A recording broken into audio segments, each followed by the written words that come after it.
Last night, you spent 2 hours deciding what to wear to the party. This morning, it'll take you 2 minutes to list it on Depop and make your money back.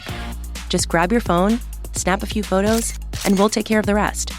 The sheer dress and platform heels you'll never wear again, there's a birthday girl searching for them right now. Your one-and-done look is about to pay for your next night out. Or at least the ride home. Your style can make you cash. Start selling on Depop, where taste recognizes taste. Starting a business can seem like a daunting task, unless you have a partner like Shopify. They have the tools you need to start and grow your business. From designing a website to marketing to selling and beyond, Shopify can help with everything you need. There's a reason millions of companies like Mattel, Heinz, and Allbirds continue to trust and use them. With Shopify on your side, turn your big business idea into... Sign up for your $1 per month trial at shopify.com/special offer.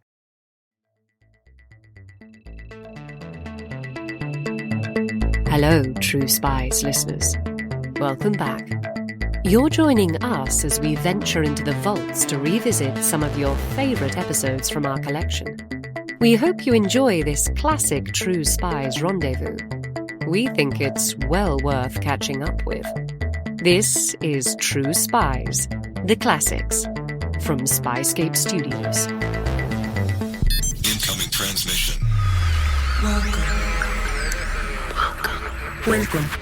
This is True Spies, the podcast that takes you deep inside the greatest secret missions of all time. Week by week, you'll hear the true stories behind the operations that have shaped the world we live in. True Spies. You'll meet the people who live life undercover. What do they know? What are their skills? And what would you do in their position? This is True Spies. At that time, there was a euphoria, basically, that the attempt at the coup had failed. The Mosaddegh government was secure, not knowing that the military part of the coup planning was still intact. I'm Sophia Di Martino, and this is True Spies from Spyscape Studios. Operation Ajax.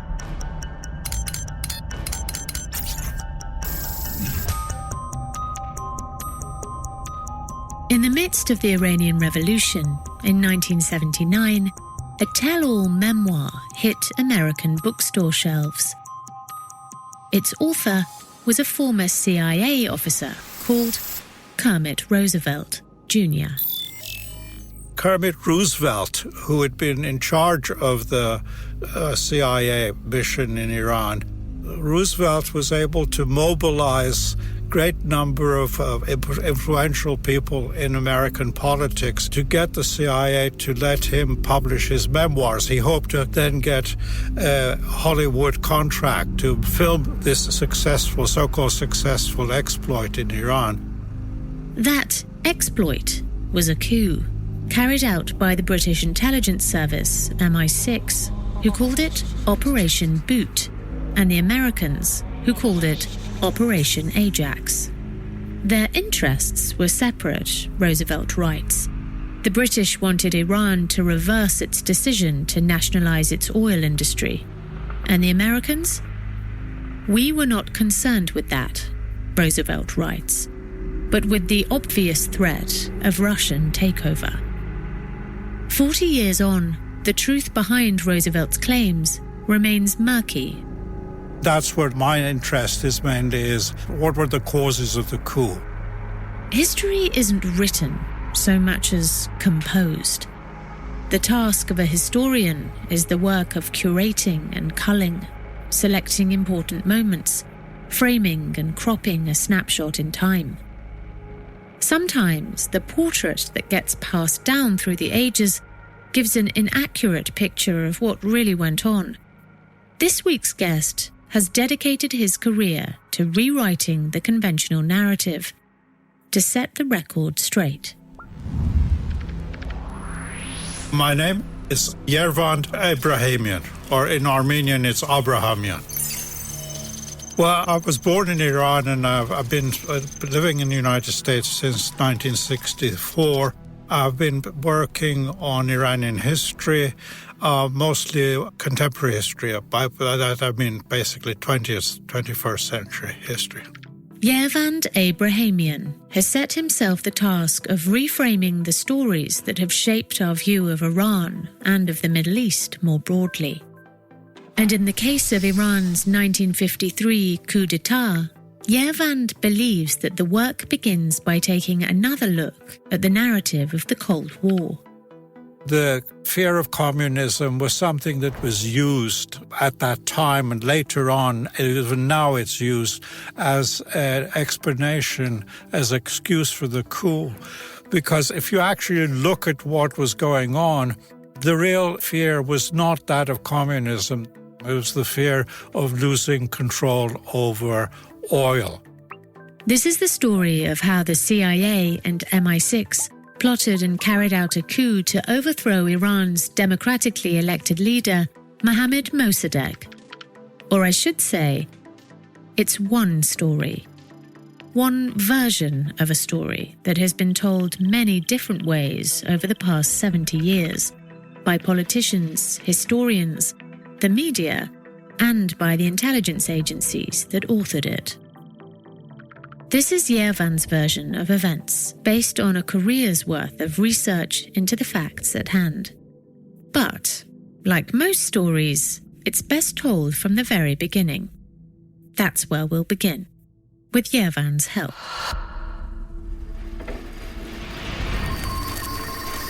The whole crisis between Iran, Britain, and then the United States started when the Iranian parliament, under great public pressure, nationalized the oil company, which was until then owned by the Anglo-Iranian Oil Company, AIOC, purely a British company, and had a monopoly over oil production in southern Iran.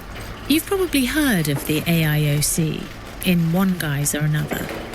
It later became known as the British Petroleum Company, which later became BP. In the spring of 1951, the Iranian parliament, the Majlis, voted to take control of the privately run oil industry. That was a big step for a country where such a major industry had long been in the hands of a foreign power. Basically, Britain was a colonial power in Iran. Officially, Iran was an independent state, but in reality, the economy was dominated by the British oil company.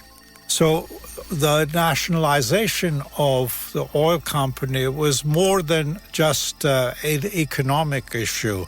It was a way of Iran to declare independence from the British Empire and from the British oil company.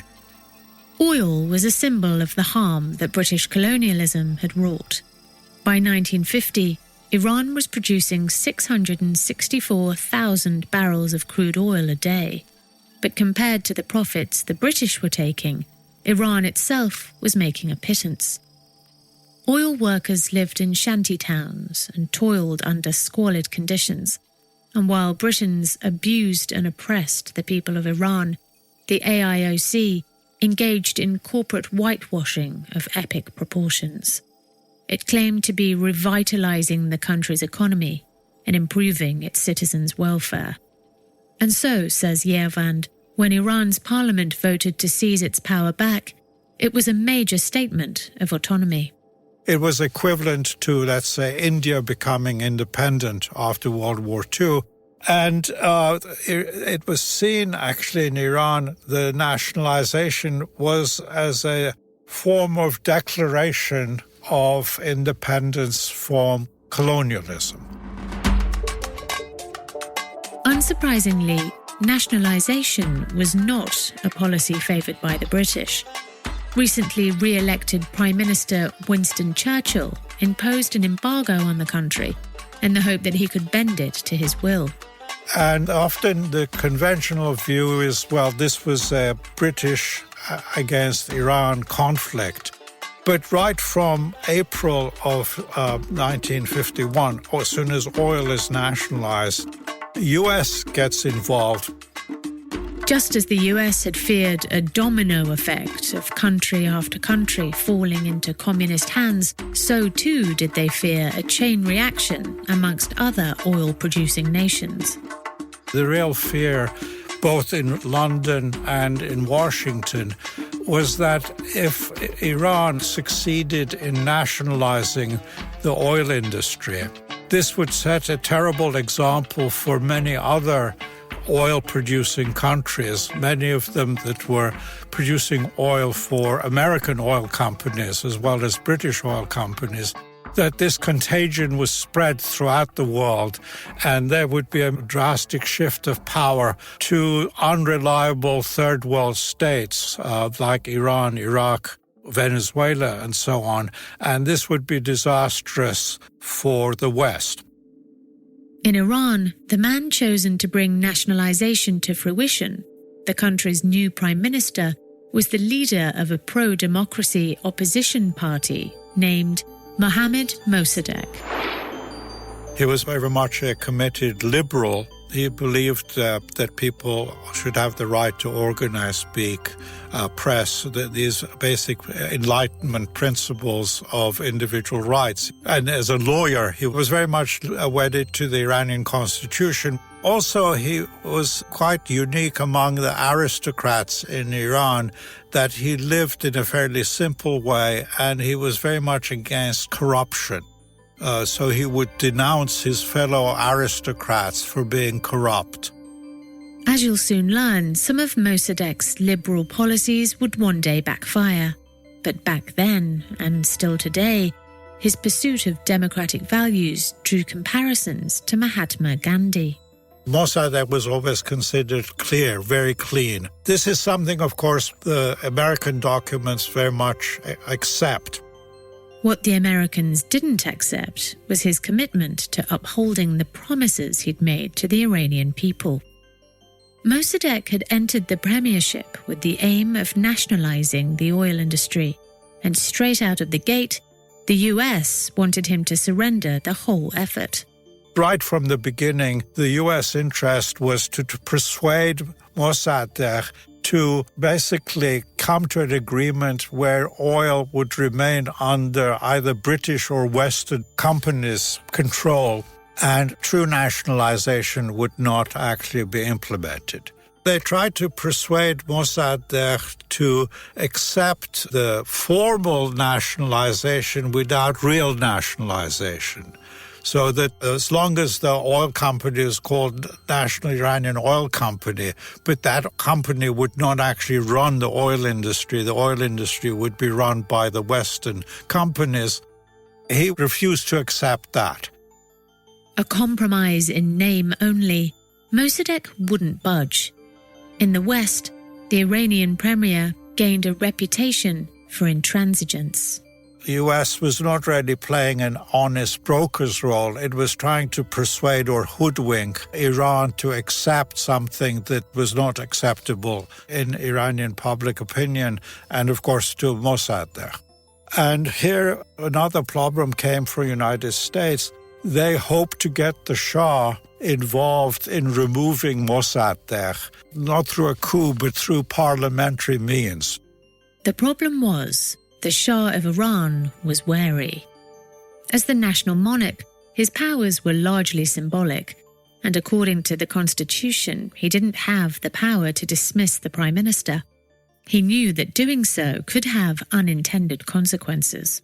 He realized that if he went against Mossadegh, he would be actually destroying the foundations of his own monarchy, which turned out to be a true prophecy. British and American hands were tied, so they devised another plan.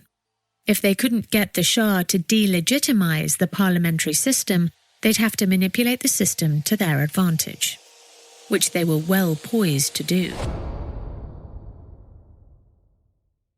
You know the feeling. It's been a long day, and the idea of cooking something decent feels ambitious. That's where Factor quietly changes the equation. They handle everything: shopping, prepping, cooking, and they deliver fully prepared meals straight to your door. You just need to spend 2 minutes heating them up, and that's a proper, healthy dinner sorted. And that wonderful convenience doesn't come at the expense of taste. The meals are fresh, never frozen, with over 100 options rotating each week. So you're not stuck rotating between the same 3 dishes. As for cuisines, there's a proper mix too. Mediterranean, Pan-Asian, American classics, and so much more. It's like having a dietitian and a chef quietly sorting dinner in the background, while you get on with the rest of your life. Head to factormeals.com/TrueSpies50off and use code TrueSpies50off to get 50% off and free daily greens per box with new subscription only, while supplies last until the 27th of September 2026. See website for more details. Ryan Reynolds here from Mint Mobile with a message for everyone paying big wireless way too much. Please, for the love of everything good in this world, stop. With Mint, you can get premium wireless for just $15 a month. Of course, if you enjoy overpaying, no judgments, but that's weird. Okay, one judgment. Anyway, give it a try at mintmobile.com/switch. Upfront payment of $45 for 3-month plan, equivalent to $15 per month required. Intro rate first 3 months only, then full price plan options available. Taxes and fees extra. See full terms at mintmobile.com.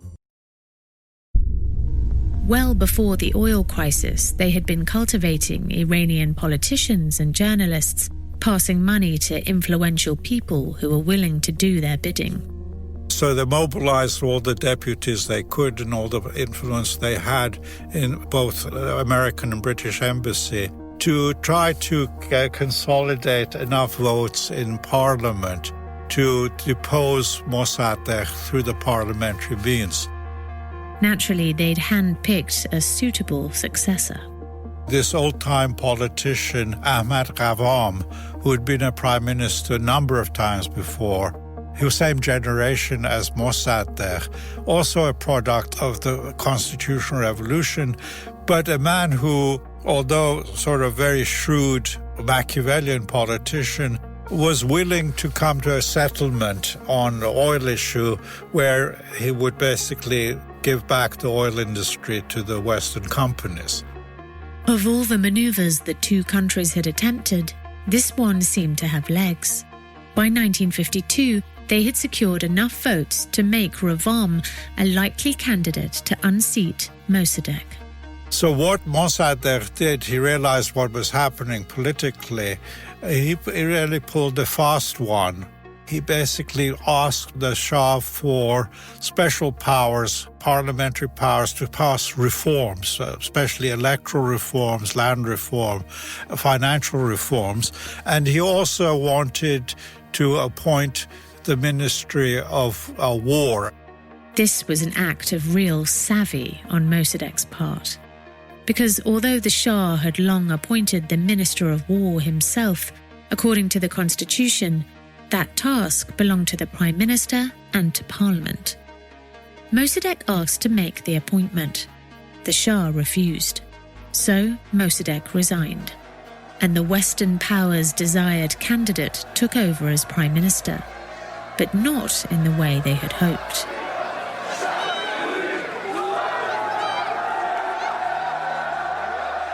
There were mass demonstrations throughout the country calling for return of Mossadegh. There was violence in the streets. The army first tried to shoot down demonstrators, considerable bloodshed. The Shah realized he'd made a grave miscalculation. It was only a matter of time before the masses turned against him.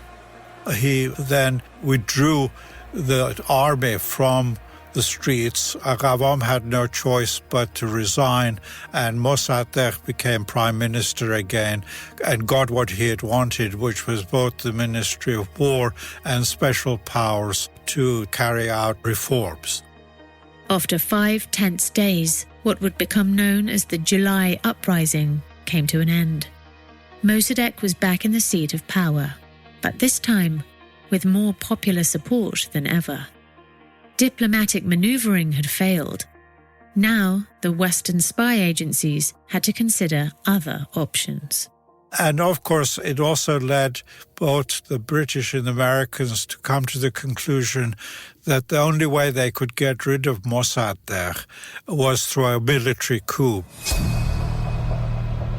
Just for a moment, let's leave behind the tumult in Iran and take a peek behind the curtain at what was going on in the United States.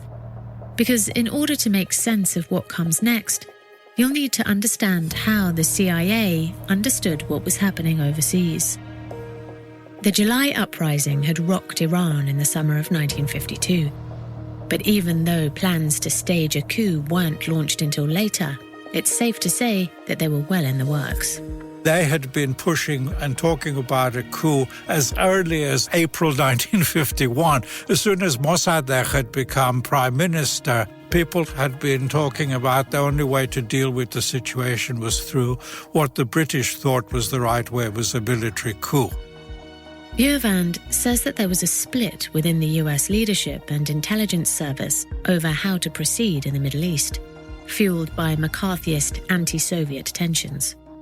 You had these hardcore people in the CIA who were talking about coup as early as possible. Then you had more down-to-earth analysts of Iran in the State Department, many of them academics or quasi-academics, who were always saying, there is no real danger of a communist takeover. Mossadegh is very popular, he should be supported, and we can deal with him. The diehard CIA people were always alarmist that the country's about to become communist, even though they knew it wasn't. And the more academic analysts would say, calm down, let's basically try to negotiate and deal with Mossadegh. So this goes back and forth. And I would say after the July failure, the diehards then have the upper hand.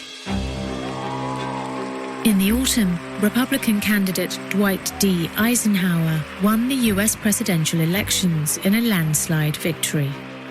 The outgoing administration of Democrat Harry Truman had already laid the groundwork for a coup.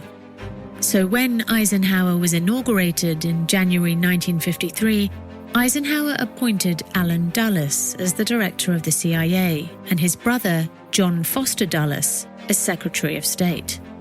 People like the Dulles brothers, who were die-hard realists, they knew that there was no possibility of a communist takeover, but they used this as a propaganda camouflage to justify it. If you'd like to learn more about Allen Dulles, you can listen to our recent two-part special on his morally complex life and work. If the Dulles brothers wanted to throw their grandmother under the bus, they could always say, well, we did it in order to save the world from communism. In 1953, the stage was set for drastic action.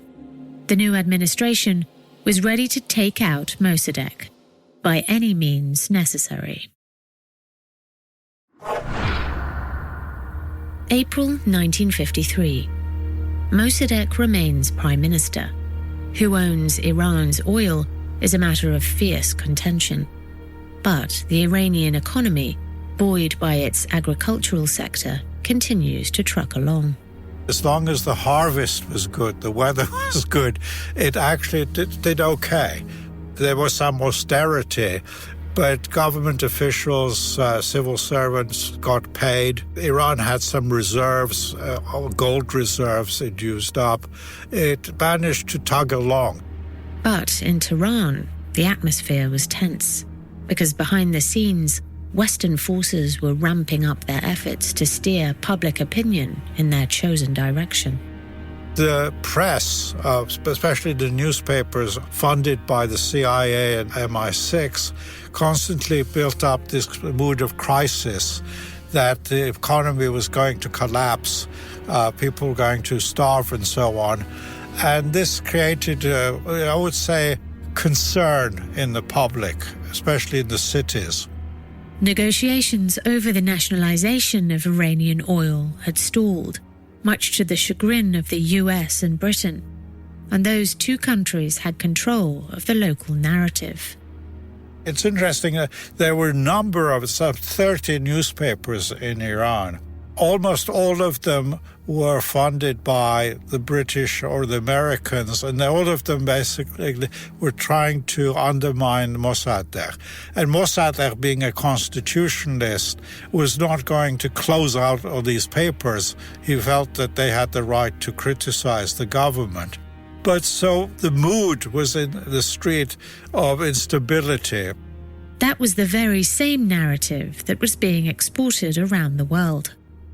The mainstream newspapers, I would say, the acceptable, reliable newspapers like New York Times, Washington Post, London Times, they also gave the official picture of the situation, the official picture being what the State Department and the Foreign Office wanted, which was that Mossadegh's intransigence, refusal to accept a reasonable compromise, was leading the country into economic decline, crisis, catastrophe. And out of this catastrophe, the communists would take over. To bolster that sense of instability, in the spring of 1953, the British went even further. They took an approach that was far more extreme and far more brutal. The British abducted and murdered the Mossadegh's chief of police. The police chief, Mahmoud Afshar-Tooz, was kidnapped and murdered. His body was dumped on the outskirts of Tehran, out in the open, for anyone to see. According to Norman Derbyshire, an MI6 officer who was involved in the incident, the British agency hadn't meant to kill him. Afshar-Tooz had been making derogatory comments about the Shah, Derbyshire said, and a young officer had shot him in a moment of rage. But that account doesn't explain the torture that had clearly been inflicted on the body or why it had been left out in the open. Ervand says that the public display of Afshar-Tooz's body was meant to send a message, to communicate to Iranians that their government wasn't capable of protecting them. This was trying to create the mood that even the chief of police was not safe in Iran. He could be murdered and his body dumped in the garbage outside Tehran. This added to the instability, the mood of instability. Then, on the 11th of July, 1953, President Eisenhower and Prime Minister Winston Churchill signed an agreement to carry out a coup in Iran. In the US, the plan was given the name Operation Ajax, after the popular cleaning product with the ability to scour away dirt and grime. Both halves of the venture brought distinct assets to the table. Britain knew Iran well, having a long-established presence in the country, and had formed relationships with the politicians and key players on the ground, including General Zahedi, their pick for the prime ministership. The US, on the other hand, had a large staff at the embassy in Tehran. The CIA named Kermit Roosevelt Jr. as head of field operations in Iran. America doesn't have royal dynasties, but they have political dynasties. And Roosevelt, of course, was a household name, so the word Roosevelt carried a lot of weight. Kermit Roosevelt was the grandson of American President Theodore Roosevelt and a distant relative of Franklin Delano Roosevelt, who carried the White House through the turbulent 1930s and the first half of the 1940s. Kermit had been working for the CIA in the Middle East, though he didn't know much about Iran. According to Ervand, he relied on his British counterparts to understand the ins and outs of what was taking place there. And this is where I think the MI6 role is often minimized in the writings, because when it came to the nitty-gritty, you had to know who the young officers were. And the Americans, even though they had been training army officers from 1942 onwards, they had not been bothering to keep records of who's who in the military. So when it came to the time of the coup, the British could guide Roosevelt which officers are more likely to be supportive of the coup, who's to avoid, and so on. The plan had two parts. create enough chaos to destabilize the government, and launch a military intervention that would overthrow it. Part of the effort to destabilize Mossadegh's government was to plant stories in the press that exaggerated the threat of the communist Tudeh party. Tudeh might pull off a coup, they suggested. Then Iran would be absorbed into the Soviet Union. Of course, Ervand says, all of that was a giant red herring. Surprisingly enough, if you read the actual, not CIA top documents, but CIA reports from the actual CIA operatives in Tehran, even though they went along with the coup and carried out the coup, their analysis of the Iranian situation in summer of '53 was that there was no chance of a communist takeover in Iran.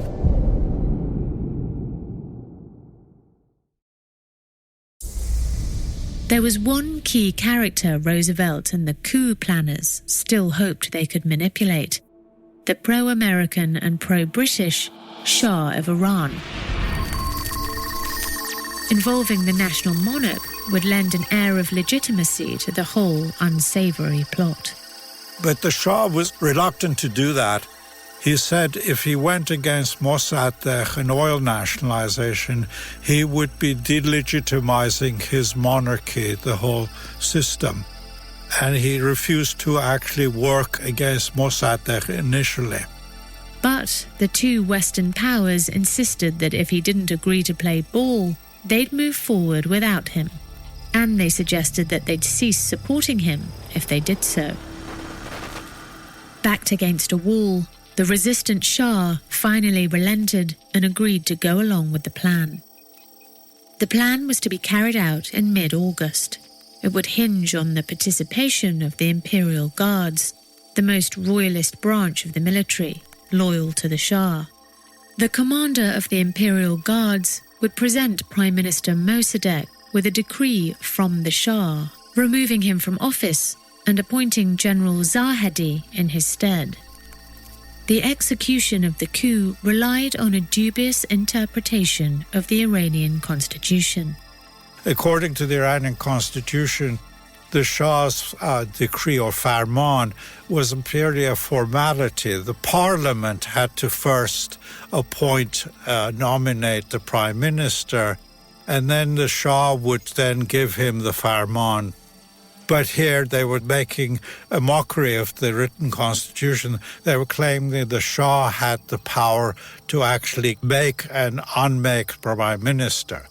The plan the Westerners considered a non-military coup would all unfold on the night of the 15th of August, 1953.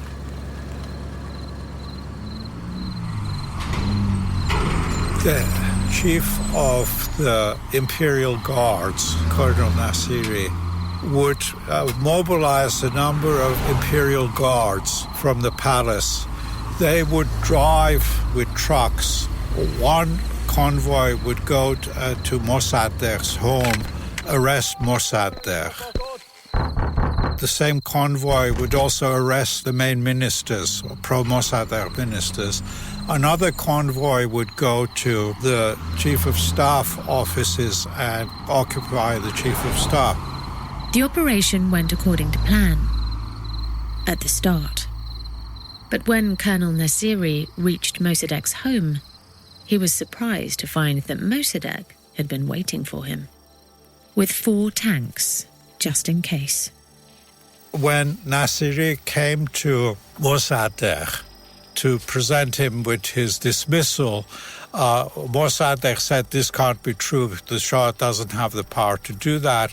But more than that, when Nasiri arrived at the office, even though he had a truck full of Imperial Guards, outside the Mossadegh's home were tanks, ready to blow them up if necessary. And the tanks had been placed there just in time before the arrival of the Imperial Guards. Mossadegh had been tipped off to the whole plan by a member of the Imperial Guard. That young man happened to be working for the military branch of the communist Tudeh party, who wanted to keep Mossadegh in power. The coup attempt was foiled. The Shah, meanwhile, boarded an emergency flight to Baghdad, then holed up with his wife at a nice hotel in Rome. The CIA claimed that he had cold feet, but according to actually the Shah's version, part of the agreement was that if anything went wrong, he would actually leave the country. But of course, the CIA claimed the Shah basically chickened out and fled. The CIA was left in the dark about what had gone wrong. They didn't know that Mosaddegh had gotten advance warning. Members of both the US and UK intelligence agencies deemed the coup a failure. But not everyone. Kermit Roosevelt, amongst others, pushed for a second attempt. Roosevelt, in Tehran, knew that the real military part of the coup had not failed. It was still intact. He then said, even though the constitutional facade had failed, they would carry out the real military tank coup because that part of the coup had not been revealed or contaminated. In the Iranian capital, the attempted coup had stoked a pro-Mossadegh fervour. There was a huge outburst of public support for Mossadegh against the Shah. Shah statues were all pulled down in most of the towns. At that time, there was a euphoria, basically, that the coup had failed. Basically, the regime, the Mossadegh government was secure, not knowing that the military part of the coup planning was still intact. So far, Roosevelt and the other plotters had been fixated on how to pull off a coup purely by political means. Now they had a new challenge on their hands: how to get tanks into the city and achieve their goal by force. The Mossadegh government had set up almost a foolproof system to prevent coups. What they had done was appoint basically people they trusted in charge of the barracks around Tehran. There were 5 barracks in Tehran. 2 of them had a lot of tanks. So they could control the movement of tanks from the barracks into Tehran. So they had to find some way of shortcutting the command system. Roosevelt and his MI6 counterpart, Norman Derbyshire, chipped away at the question. Who commanded the tanks, and how could they get them into Tehran? Roy Henderson, the American ambassador, had left the country in advance of the failed coup in order to keep his hands clean of the whole sordid affair. But when the initial plan went awry, Henderson jetted back to Tehran to try to help clean up the mess. Together, he and Roosevelt hatched out a plan of attack. On August 18th, Henderson paid a visit to the Prime Minister himself.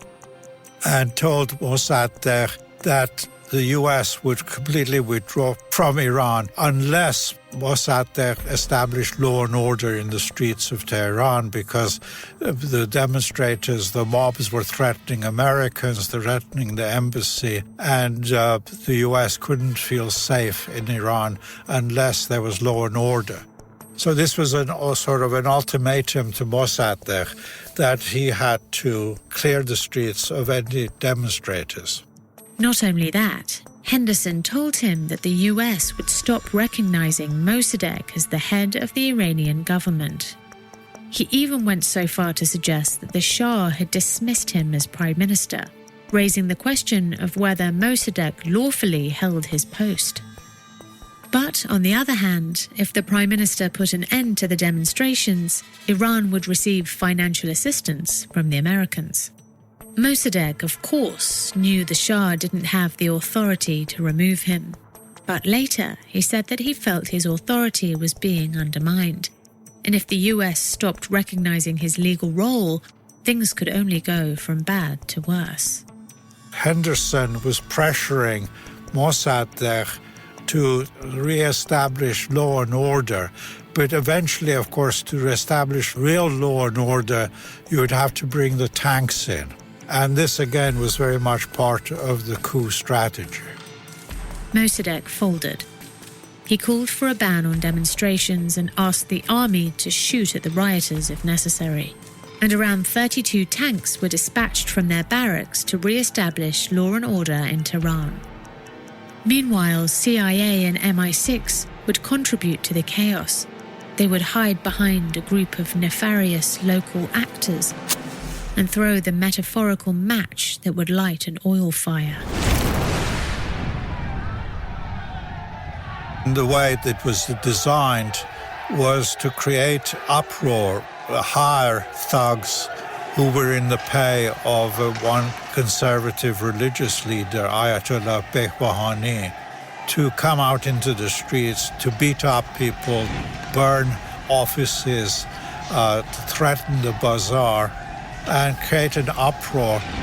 So when you have a created uproar, then the question would be, how is the government going to establish law and order? And that's where the military aspect of the coup comes in.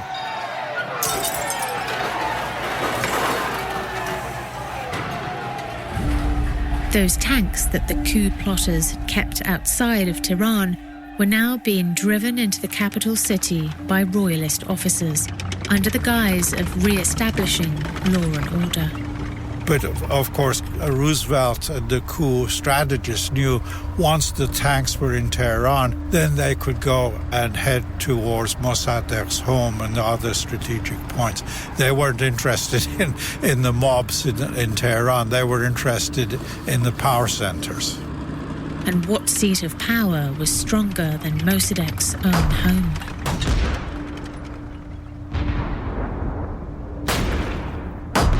They bombarded Mossadegh's home, and then mobs came in, looted the place. Mossaddegh was able to escape to a neighboring place, a house. In the midst of the siege, Mossaddegh and 15 of his colleagues fled, climbing over a wall and into a neighboring house. In the chaos of his escape, the Iranian leader gashed his head open. The brutal bombardment lasted for many hours. The wounded Prime Minister communicated with go-betweens for both sides, but he never called on his supporters to go out and fight on his behalf. Whether it was he didn't want bloodshed or whether he felt there was no chance of basically fighting the tanks, it's not clear what the reason was. He refused to call his supporters into the streets. Eventually, he resigned himself to the inevitable and gave himself up to General Zahedi. And then he was arrested, put in prison, and then put on trial a few months later. Mossadegh was sentenced to 3 years in solitary confinement. Meanwhile, Iran's new leadership got off to a rather rocky start. The Shah at that time was in Rome. He took a few days later to fly back to Tehran. And here is a significant sort of symbolic picture. When he comes back to Tehran, he sees Colonel Nasiri, who had been head of the Imperial Guards there, grinning and happy to meet him. He sees that on him is this insignia of a general. And the Shah says, who made you a general? I said, of course, Zahedi. It says, Zahedi has no business making you a general. Only I can make you a general. So here, the Shah is already on day one of his return, very keen on preserving his special turf, the military turf. Alas, the Shah didn't much care for the Westerners' pick for Prime Minister. He never trusted Zahedi. He tolerated Zahedi while he was negotiating with the oil companies about denationalizing the oil industry, returning the oil companies in a consortium. And once that was done, the Shah then engineered Zahedi's removal. And when Zahedi is actually forced to resign, he has a meeting with the Shah and he says, when should I leave Iran? And the Shah looks at his watch and says, as soon as possible. As for Mossadegh, after he was released from prison, he lived under house arrest until his death, 13 years later. Already a popular politician during his prime ministership, Mossadegh is now seen in some circles as a martyr for his cause, and he seemed to know that would one day be the case. In fact, according to the New York Times, upon his arrest, he reportedly said, "The verdict of this court has increased my historical glories. I am extremely grateful you convicted me." You don't have to be a historian to know that much has changed in Iran since 1953. But Ervand argues that the die was cast on that night in August, when two Western powers ousted the country's democratically elected leader. Even with a loyalist prime minister like Zahedi augmenting his power, the Shah never truly received the legitimacy he craved. I think the long-term ramification, which neither the British or the Americans were officially willing to admit, is the coup really undermined legitimacy of not only the monarchy, but also the constitutional monarchy in Iran. So after 1953, the Shah had tight control basically through a police state, military state. What he tried to do was to get other forms of legitimacy. The Shah attempted a set of land reforms that backfired miserably. He also tried to elevate his status by promoting the idea of Iran's long monarchical history with a celebration in Persepolis, at a time when the economy had stagnated, people were starving, and the idea of a big party was not well received.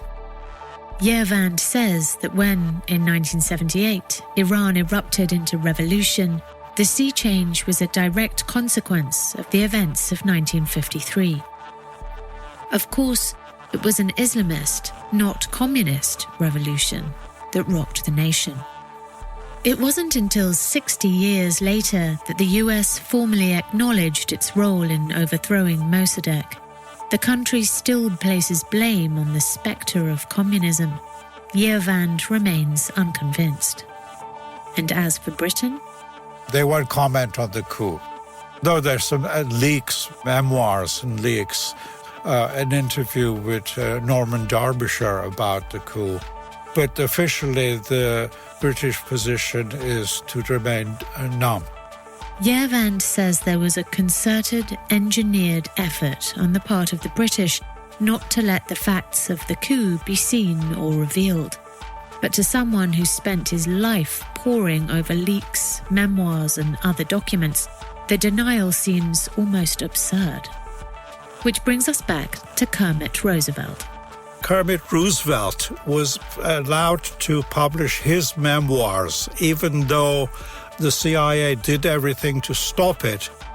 In the spring of 1979, Roosevelt told the Los Angeles Times that he'd decided to write a book about the coup in consultation with the Shah. He reportedly said to the Shah, "You know, there's an awful lot being published about you now. None of it's true, and it is not doing any good. What about my telling the real story?"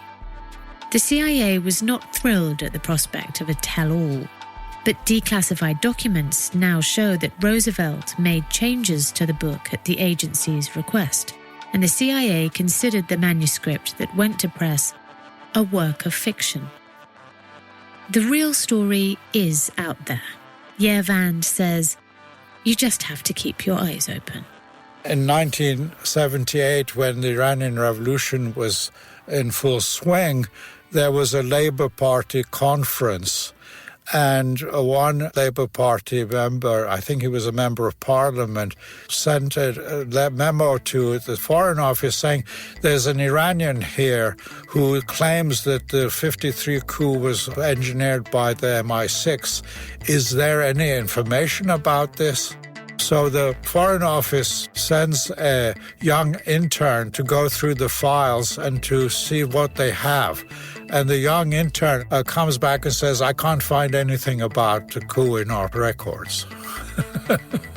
He didn't actually read between the lines carefully enough. You can learn more about this story in Ervand Abrahamian's book, The Coup, 1953, the CIA and the Roots of Modern US-Iranian Relations.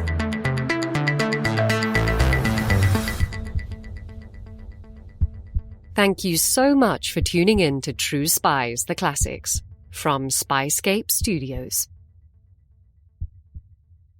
Disclaimer. The views expressed in this podcast are those of the subject. These stories are told from their perspective, and their authenticity should be assessed on a case-by-case basis. If you're enjoying this podcast, please click now to give it a 5-star rating or leave a review. Ratings and reviews help people discover the podcast and help us bring you more great stories. And if you have some time, why not forward the podcast to a friend?